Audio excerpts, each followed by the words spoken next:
하나님 말씀 신약성경 누가복음 23장 46절 한 절 보도록 하겠습니다. 누가복음 23장 46절 한 절입니다.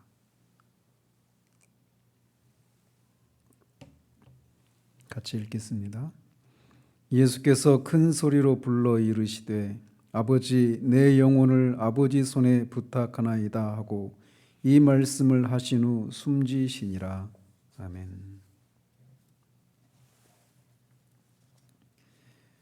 이번 주는 고난 주간입니다. 그래서 우리가 수요 기도회 때마다 지난 6년에 걸쳐 6번에 걸쳐서 가상칠언을 설교해 왔습니다. 작년에는 내가 목마르다라고 하는 이 말씀 순서를 바꿔서 내가 목마르다라고 하는 말씀을 살폈고, 오늘은 가상칠언의 마지막 말씀인 아버지 내 영혼을 아버지 손에 부탁하나이다 라고 하는 이 말씀을 살펴보도록 합니다. 우리가 오늘 살펴보려고 하는 이 장면은 이 세상에서 가장 엄숙하고 숭고한 장면이라고 할 수 있습니다. 왜냐하면 인간이 마지막 거친 숨을 몰아쉬면서 이제 시간 세계를 떠나서 영혼 세계로 들어가려고 하는, 그렇게 시간과 영혼의 만남이 겹치고 있는 죽음의 순간이기 때문에 그렇습니다. 그렇지만 주님의 죽음은 연히 사람들이 직면하게 되는 죽음과는 다른 모습의 죽음을 우리에게 보여주고 있습니다. 제가 학교 들어가기 전에 보았던 장면인데 아직도 제 뇌리에 생생합니다. 그 장면이 50년 가까이 된 시간이 흘렀음에도 불구하고 제가 어린 시절에 제 할머니가 돌아가시는 장면이 아직도 기억에 생생합니다. 가장 무기력한 순간이, 인간에게 있어서 가장 무기력한 순간이 있다면 죽음의 순간이라고 할 수 있습니다. 그때 지켜봤던 할머니의 모습이 바로 저한테는 그런 인상이었어요. 그런데 우리는 여기에서 그렇게 인간이 무기력하게 죽어가는 그런 모습이 아닌, 또 그렇다라고 스데반 집사와 같은 그런 순교자들에게서 보이는 그런 모습도 아닌 유일하고 숭고하고 엄숙한 그런 죽음의 순간을 맞닥뜨리고 있습니다. 인류 최초의 죄인은 아담이었지만 최초의 죽음의 희생자는 아담이 아닌 그의 아들 아벨이었습니다. 선악을 알게 하는 나무의 열매를 먹으면 반드시 죽을 것이다 라고 하시는 그 하나님의 명령을 어기고 그가 선악을 알게 하는 나무의 열매를 따먹고 말았습니다. 그 결과 그는 하나님과의 영적인 교제에서 끊어지는 영적인 죽음을 맞이했고, 그 후에 930살이 되었을 때 육체의 죽음을 맞이하게 됩니다. 그가 최초의 죄를 지은 사람이었지만, 그리고 최초로 영적인 죽음을 맞이한 사람이었지만, 육체적인 죽음을 맞이한 것은 아담이 아니라 그의 아들 아벨이었습니다. 그의 아들 아벨이 죽는 그 일이 일어나기 전까지는 아담은 죽음이 무엇인가를 몰랐습니다. 그러나 그의 또 다른 아들인 가인에 의해서 아벨이 돌이나 농기구로 쳐 죽임을 당하는 그 처참한 모습을 보았을 때 자신이 저지른 죄악의 결과가 얼마나 처참한 결과를 초래했는지를 깨닫게 되었을 것입니다. 그날 또 분명히 건강하게 활동하던 아들이 숨이 끊어져서 죽임을 당한 모습을 보면서 그 죽음 앞에서 아무것도 할 수 없는 자신의 무력감 또한 절실하게 깨닫고 그 아들의 죽음을 보며 통곡했을 것입니다. 자신의 아들의 죽음을 목격한 아담의 이 첫 번째 통곡 이래로 모든 인류는 그 어떤 단 하나의 예외도 없이 죽음의 압제 아래서 신음하며 살게 되었습니다. 이 최초의 죽음 이후에 죽음은 모든 사람들 위해 왕노릇하며 군림했다라고 로마서에서 사도 바울은 말하고 있습니다. 죽음의 권세 아래서 벗어나려고 하는 그 어떤 시도도 통하지 않았고 죽음을 피하려고 하는 그 어떤 아부도 이 죽음에게는 통하지 않았습니다. 죽음은 그렇게 모든 인류 위에 왕노릇하면서 인간이 이루어 놓은 모든 것들을 한순간에 물거품이 되게 만들어 버렸습니다. 사랑하는 사람들과의 이별의 순간은 다소간의 앞섬과 뒤에 오는 것이 있을 뿐 어김없이 찾아왔습니다. 이렇게 모든 사람들에게 죽음은 절대 권력을 휘두르는 독재자였습니다.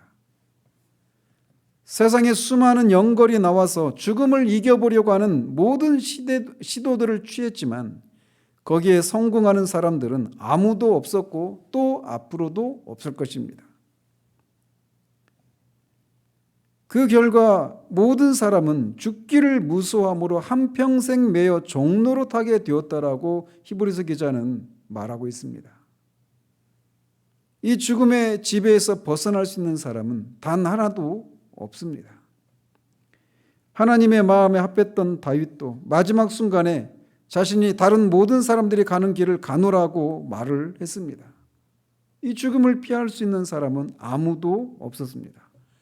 모든 사람은 아담 안에 있어서 그가 범한 원죄의 죄책과 원오염의 상태로 태어났고 그 죄값을 따라서 태어나서 실제적으로 죄를 짓지도 않은 영아들도 죽음 아래 있게 되는 그런 비참한 현실 아래 놓여 있는 것이 모든 인간의 상태입니다. 그런데 여기 두 번째 아담이신 예수 그리스도께서 모든 사람들 위해 왕노릇하던 죽음의 권세 아래 놓여 있는 모습을 우리가 목격하고 있는 겁니다.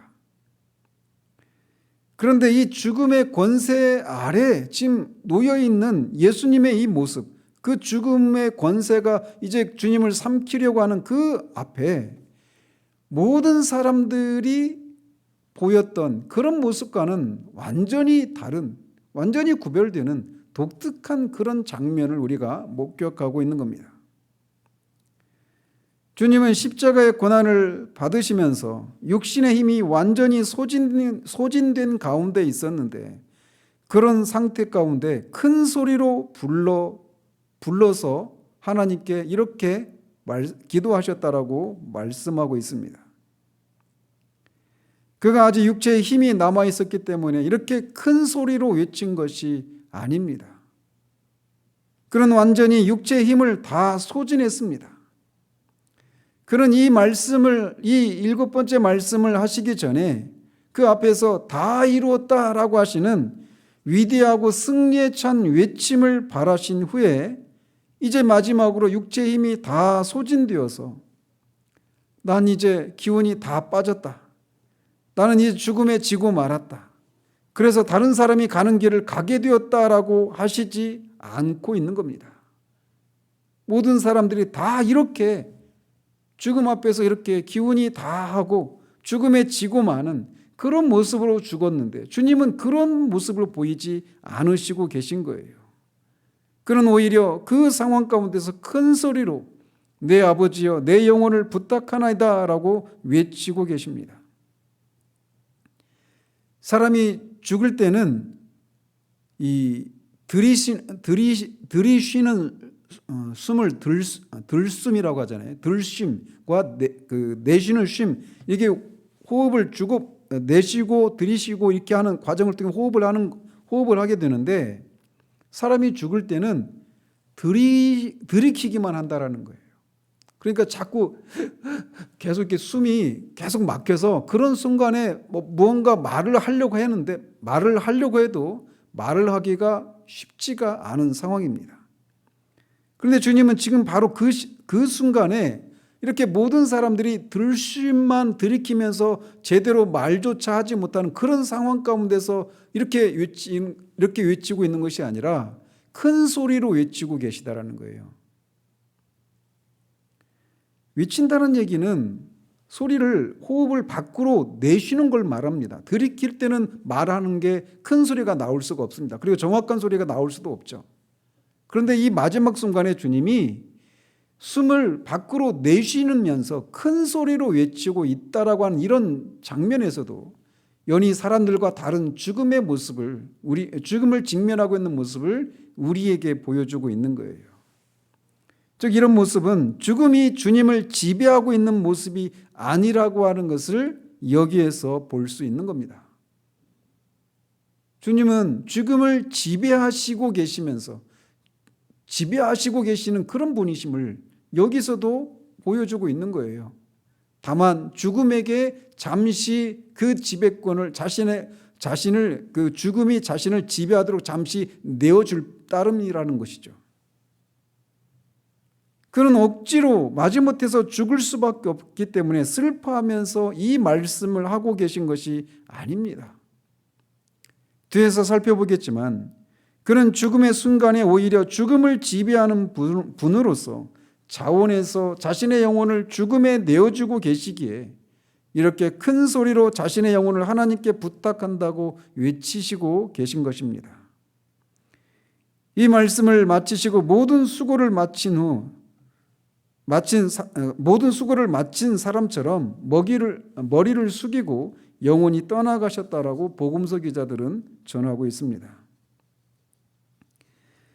그런데 그가 이 마지막에 큰 소리로 외치면서 하나님을 부를 때 그 하나님에 대한 호칭은 아버지였습니다.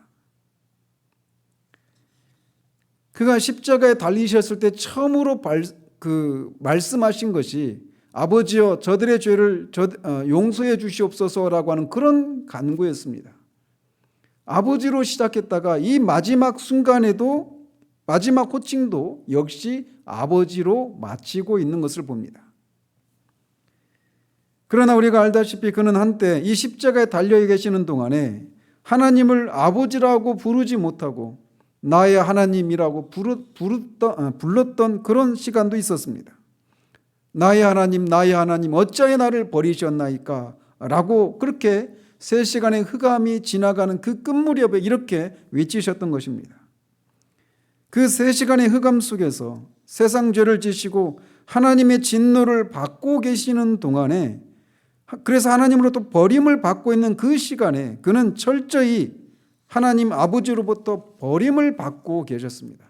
그 순간에 그는 하나님이 나의 하나님이라고 부르며 아버지라고 부르지 못하고 나의 하나님이라고 부르셨단 말이죠.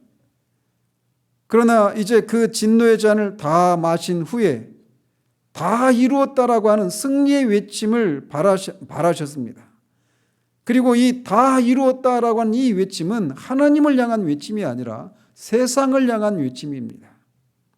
그가 이 땅에 오셨던, 또 그를 이 세상에 보내셨던 아버지의 뜻을 다 이루셨다라고 하는 세상을 향한 승리자의 외침을 그렇게 다 이루었다라고 외치셨던 겁니다. 그리고는 이제 세상에서 눈을 돌려서 다시 하나님을 바라보며 아버지라고 큰 소리로 외치고 계신 겁니다. 즉 그는 다시금 하나님과의 관계에 자신을 몰입해서 오직 하나님만을 위해서 얼굴을 들고 아버지여라고 외치고 계신 거예요. 이 외침은 하나님을 향한 강한 믿음의 외침이었습니다. 왜냐하면 아직 그 십자가에서 치를 그 전쟁이 아직 끝나지 않고 있어요. 그 전쟁을 끝내고 휴식처에서 평화로운 가운데 아버지라고 부르고 있는 것이 아니라 아직도 치열한 그 전쟁터에서 이렇게 외치고 있는 겁니다. 그의 주변에는 아직도 죽음과 사탄과 지옥의 권세들이 그를 집어삼키려고 하는 시도를 멈추지 않고 있는 그런 상황 가운데, 그런 절박한 상황 가운데 믿음으로 하나님을 아버지라고 부르면서 자신의 영혼을 부탁한다라고 외치고 계신 겁니다. 주님이 이렇게 아버지여 내 영혼을 부탁하나이다라고 외치는 것은 시편 31편을 인용하고 계신 겁니다. 시편 31편 1절에서 5절에 보면 여호와여 내가 주께 피하오니 나를 영원히 부끄럽게 하지 마시고 주의 공의로 나를 건지소서. 내게 귀를 기울여 속히 건지시고 내게 견고한 바위와 구원하는 산성이 되소서. 주는 나의 반석과 산성이시니 그러므로 주의 이름을 생각하셔서 나를 인도하시고 지도하소서. 그들이 나를 위하여 비밀히 친 그물에서 빼내소서. 주는 나의 산성이시니이다. 내가 나의 영을, 이게 5절인데, 내가 나의 영을 주의 손에 부탁하나이다. 진리의 하나님 여호와여 나를 속량하셨나이다. 바로 이 시편 31편 5절에 내가 나의 영을 주의 손에 부탁하나이다 라고 하는 이 시인의 간구를 지금 주님이 인용하고 계신 거예요. 따라서 주님이 지금 여기서 아버지여 내 영혼을 아버지 손에 부탁하나이다 라고 이렇게 외치고 있는 것은 이 시편 기자가 적의 무서운 공격을 피해서 전능자의 손으로 피하려고 하는 그런 절박한 외침으로 그렇게 외쳤던 것과 같은 상황이라는 거죠. 즉 주님도 죽음과 이 사탄과 지옥의 권세들이 자신을 집어삼키려고 하는 그런 상황 가운데 하나님 아버지께 피하고 자신을 도와주실 것을 간청드리고 있는 기도란 말이에요. 그런데 이 시편 기자가 이렇게 원수들이 자신을 집어삼키려고 하는 상황 가운데서 자신의 영을 전능자 하나님께 의탁할 때 거기에는 하나님이 자신의 그 부르짖음을 결코 외면하지 않으시고 부끄럽게 하지 않으시고 자신을 구원하실 것이라고 하는 그 믿음으로 그렇게 부르짖었던 것처럼 그 말씀을 인용하고 있는 주님도 역시 믿음으로 자신이 부르고 있는 하나님 아버지가 자신의 영혼, 자신이 부탁하고 있는 그 간구를 들으실 것이라고 하는 믿음으로 기도를 하고 있는 겁니다. 그런 아버지의 손에 자신의 영혼을 맡기면 그의 영혼이 아버지의 품에서 다시 깨어나실 것을 믿고 이렇게 외치고 계신 겁니다. 그는 이 죽음 너머에 두 팔 벌리고 자신의 하나님 아버지께서 자신의 영혼을 맞아주실 것을 믿고 이렇게 믿음으로 외치고 계신 거예요. 이것은 믿음의 기도인 겁니다.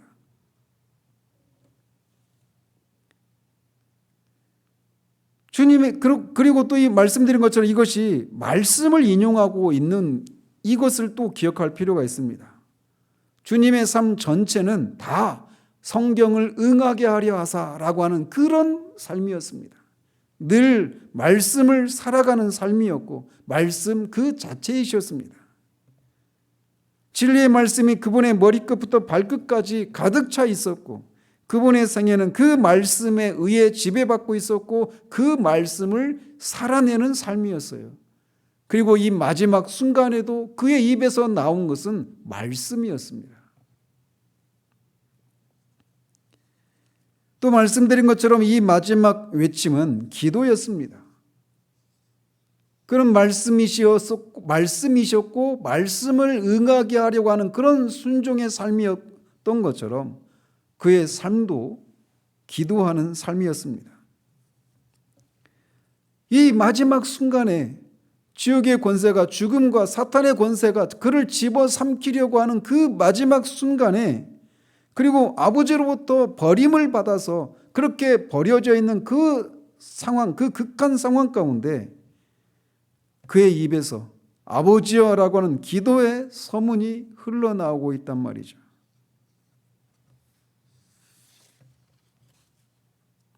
주님이 이 마지막 남긴 7번째 말씀인 이 간구야말로 하나님 아버지께서 특별히 귀를 기울이시며 들어주셔야만 할 탄원이었기에 주님은 마지막 남은 자기의 육체의 모든 힘 그 이상을 쏟아서 큰 소리로 하나님 아버지께 부르짖고 있는 겁니다. 그리고 이 말씀을 외치고 머리를 숙이자 그의 영혼이 떠나셨다라고 성경 기자는 우리에게 말해주고 있습니다. 여기서는 나오고 있지 않지만 그렇게 주님이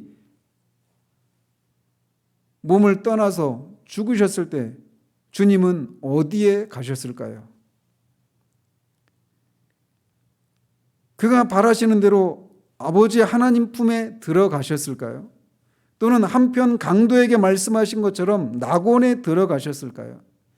또는 히브리서 기자가 말하는 대로 참 성소인 하늘의 장막에 들어가셨을까요? 맞습니다.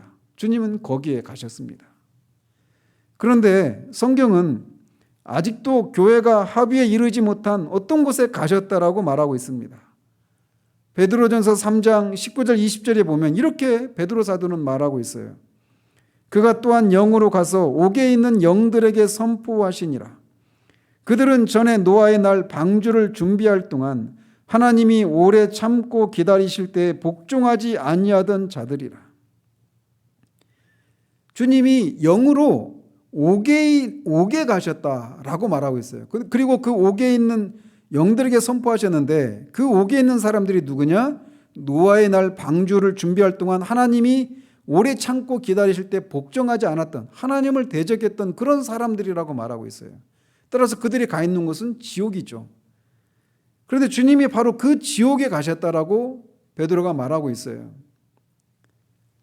그래서 그분은 그 지옥에 가셔서 그분의 승리를 외치셨다라고 말하고 있는 거죠. 따라서 이 진술을 따라서 우리가 외우는 사도신경과는 다르게 그 또 다른 사본에는 주님이 죽으신 직후에 지옥에 내려가셨다라고 그런 고백을 담은 사도신경이 여기에서 나오는 겁니다. 그러나 여전히 앞에서도 방금 전에도 말씀드린 것처럼 이 본문이 정확하게 뭘 말하는지에 대해서 교회가 완전한 합의에 이르지 못한 신비의 영역으로 남아있는 것은 사실입니다. 주님이 이렇게 영혼이 떠나시고 몸은 그 십자가에 남은 상태 가운데서 이 영으로 들어가셨다라고 말하는 말이 무슨 말인지 정확하게 여전히 신비의 영역에 남아있지만 그분이 죽으신 이유에 대해서는 분명하게 드러나고 있습니다.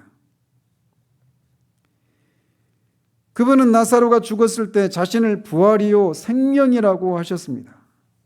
그리고 그것을 나인성의 과부의 아들과 회당장 야이로의 딸과 나사로를 다시 살리시는 것을 통해 자신이 부활이요 생명이요 죽음을 다스리시는 분이심을 확증하셨습니다. 뿐만 아니라 그분은 죄가 없으신 분이셨기 때문에 죽음이 자신을 해칠 근거가 없었습니다. 왜? 죽음은 죄의 삭시이기 때문에 그렇죠. 그분 자신에게는 죄가 없었어요. 그런데도 그런 분이 양편에 달린 죽은 강도와 하나로 여겨지고 나무에 달려서 하나님의 저주를 받아 죽은 것으로 비춰지는 죽음을 죽으셨다라고 하는 것은 그분의 죽음에 어떤 의미가 있다라고 하는 것을 우리에게 말해주는 겁니다. 그의 죽음이 특이한 것은 내 영혼을 부탁한다라고 하는 그 말 속에 드러나고 있습니다. 여기서 부탁한다라고 하는 것은 내 영혼을 아버지께 내어놓습니다라고 하는 말입니다. 다르게 번역하면 말이죠. 즉 그분의 죽음은 그가 겉으로 보면 죽임을 당했죠. 그런데 사실은 그렇지 않고 그가 자원한 죽음이었다라고 하는 것을 말해주고 있다는 거예요. 그래서 요한복음 10장에 보면 내가 내 목숨을 버리는 것은 그것을 내가 다시 얻기 위함이니 이로 말미암아 아버지께서 나를 사랑하시느니라. 이를 내게서 빼앗는 자가 있는 것이 아니라 내가 스스로 버리노라. 나는 버릴 권세도 있고 다시 얻을 권세도 있으니 이 계명은 내 아버지에게서 받았노라 하시니라. 이렇게 친히 말씀하셨습니다. 주님은 자신의 영혼을 아버지께 내어드렸습니다. 스스로 내어드렸습니다. 겉으로 보면 죽임을 당했지만 그래서 죽음이 그를 지배한 것처럼 보였지만 사실은 주님이 그렇게 스스로 자원해서 자신의 영혼을 내어드렸다라는 거예요. 이것이 그분의 죽음에 담겨 있는 특이함이라는 거죠. 그분은 그렇게 자신이 스스로 자신의 이 생명을 내어주는 것에 대해서 성경 이곳저곳에서 그렇게 말씀하십니다. 하늘의 미랄이 썩지 않고는 많은 열매를 얻을 수 없기 때문이다라고 말을 하고 있어요. 그리고 다른 성경 기자들은 이렇게 그분이 왜 이렇게 죽음에 자신을 스스로 내어주셨는가에 대해서 여러 곳에서 말하고 있는데 몇 가지만 인용해 말씀드리면 이렇습니다. 이사야 선지자 같은 경우는 그가 찔림은 우리의 허물 때문이요 그가 상함은 우리의 죄악 때문이라. 그가 징계를 받음으로 우리는 평화를 누리고 그가 채찍에 맞음으로 우리는 나음을 받았도다 라고 말합니다. 그가 스스로 자신의 영혼을 내어주신 것은 그래서 죽음이 그를 지배하도록 그렇게 죽음을 지배하시는 분이심에도 불구하고 죽음이 자신을 지배하도록 허락하신 것은 우리의 허물과 죄악 때문이고 그가 그렇게 징계를 받음으로 우리가 하나님과 평화를 누리고 나음을 얻기 위한 것이다라고 이사야 선지자를 통해서 말하고 있습니다. 또 세례 요한은 보라 세상 죄를 지고 가는 하나님의 어린 양이로다라고 말을 하고 있어서 그가 스스로 그렇게 죽음이 자신을 지배하도록 허락하신 것은 세상 죄를 지고 가서 그 죄 문제를 해결하기 위함이라고 말을 하고 있습니다. 고린도후서 5장 21절에서는 하나님이 죄를 알지도 못하신 이를 우리를 대신하여 죄로 삼으신 것은 우리로 하여금 그 안에서 하나님의 의가 되게 하려 하심이라 라고 말합니다. 즉 우리를 대신해서 죄가 되셔서 하나님 안에서 우리가 의롭게 되도록 하기 위해서 자신을 그렇게 죽음의 지배를 받도록 하셨다라고 말하고 있습니다. 또 갈라디아서 3장 13절에서는 그리스도께서 우리를 위하여 저주를 받은 바 되사 율법의 저주에서 우리를 속량하셨다라고 말하고 있습니다. 율법의 저주에서 우리를 건지시기 위해서 그렇게 죽음이 자신을 지배하도록 내어주셨다라고 말하고 있어요. 또 히브리서 기자는 죽기를 무서워함으로 한평생 매여 종노릇하는 모든 자들을 놓아주려 하심이니라고 말하고 있습니다. 죽음과 관련해서 말씀을 드린다면 바로 이렇게 죽음의 종노릇하고 있는 죽음의 왕노릇하고 있는 사람들을 해방시키시기 위해서 이렇게 죽음이 자신을 잠시 동안 지배하도록 스스로 내어주셨다라고 말을 하고 있는 겁니다.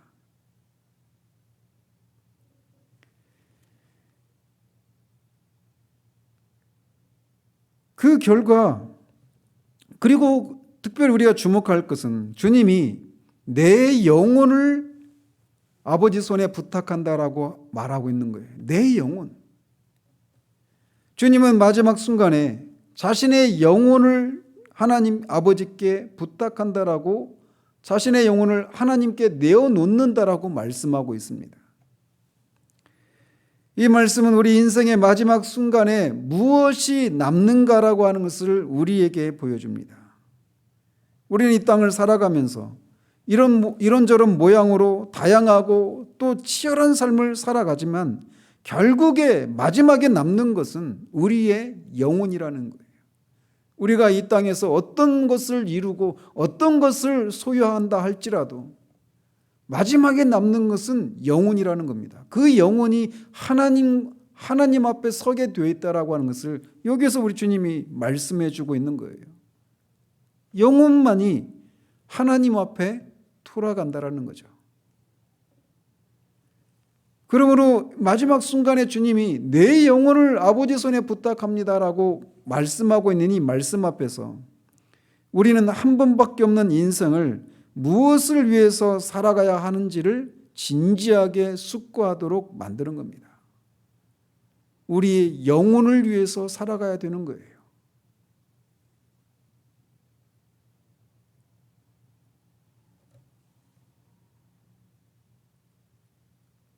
우리의 인생을 우리 인생 최후에까지 남는 이 영혼을 위해서 투자해야 하는 겁니다. 지금 이 말씀을 듣고 있는 여러분은 여러분의 영혼을 위해서 여러분의 시간을, 여러분의 삶을 투자하고 있습니까? 마지막에 남는 것은 여러분이 이 땅에서 무슨 직업을 가지고 얼마나 많은 어떤 소득을 얻고 얼마나 많으니 유명해지고 얼마나 많은 성취를 했든지 마지막에 남는 건 영혼밖에 없다라는 사실들을 기억하십시오. 그 영혼이 하나님께 돌아가는 거예요. 그 돌아갔을 때 하나님이 여러분을, 이 주님이 내 영혼을 부탁하나이다라고 하는 이 기도에 하나님이 두 팔 벌려 그의 영혼을 받으신 것처럼 하나님께서 여러분의 영혼을 받으실 그런 삶을 살고 있습니까? 오늘이라도 이 영혼이 하나님 앞에 서게 된다면 그 하나님 앞에 설 수 있는 그런 준비가 되어 있느냐고 묻고 있는 겁니다. 이미 그런 주님의 은혜로 그런 준비가 되어 있는 분들이 계시다라면 여러분은 지금도 그 여러분의 영혼이 충분히 지금 말씀을 통해 먹고 마시는 그런 양식을 충분히 먹고 공급받고 있는 삶을 살고 계십니까? 영혼이 줄이지 않도록 하늘의 신령한 양식인 하나님의 말씀으로 늘 배부르는 그런 삶을 살아가고 있는지 물어보고 있는 겁니다. 여러분의 영혼이 목마르지 않도록 생수와도 같은 말씀을 늘 사모하는지, 여러분의 영혼의 호흡이 끊이지 않도록 기도하고 있는 삶을 살고 있는지 묻고 있는 겁니다. 마지막까지 남는 건 우리의 영혼입니다. 영혼을 위해서 그 영혼이 영원 속에서 하나님 앞에서 살 수 있는 그런 준비를 이 땅에서부터 하셔야 하는 것입니다. 우리 주님은 그 마지막 순간에 스스로 자원해서 자신의 영혼을 아버지께 내어드렸습니다. 그리고 그렇게 지옥의 권세와 죽음의 권세와 사탄의 권세가 그를 집어삼키려고 하는 그 절박한 순간에 큰 소리로 자신의 영혼을 아버지께서 받으실 것을 그렇게 부탁하고 숨을 거두셨습니다. 이 부르짖음은 어떻게 되었습니까? 우리는 그 결과를 압니다. 하나님이 우리 주님의 믿음처럼 그 영혼을 받으셨습니다. 그 영혼을 지키셨습니다. 부활을 통해서 말이죠.